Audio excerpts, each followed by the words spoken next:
Ja, god aften og velkommen til TV-kabysen. Mit navn er Mugge, og jeg skal vise, hvordan vi kan lune et par tærter og lidt andet godt med hønsekød og andet guf. Så velkommen.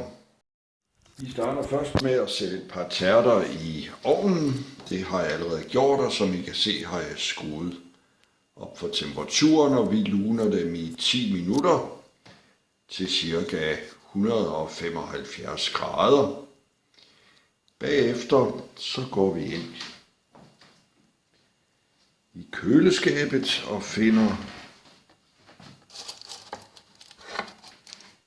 noget hønsekød på dåse. Det har jeg tidligere haft åbent, som I kan se, derfor er der staniol på, men det kan godt holde sig et par dage, og så kommer vi det her i en lille gryde og tænder op for det. Nu kan I se, at nu står hønsekøden toiletfyldelse og simmer lidt, og jeg har valgt i aftens anledning at komme et par kødboller oveni, som ligesom for at give det lidt ekstra smag. Og når man skal tilberede sådan noget toiletfyldt, så er det utrolig vigtigt at huske rigeligt med smør.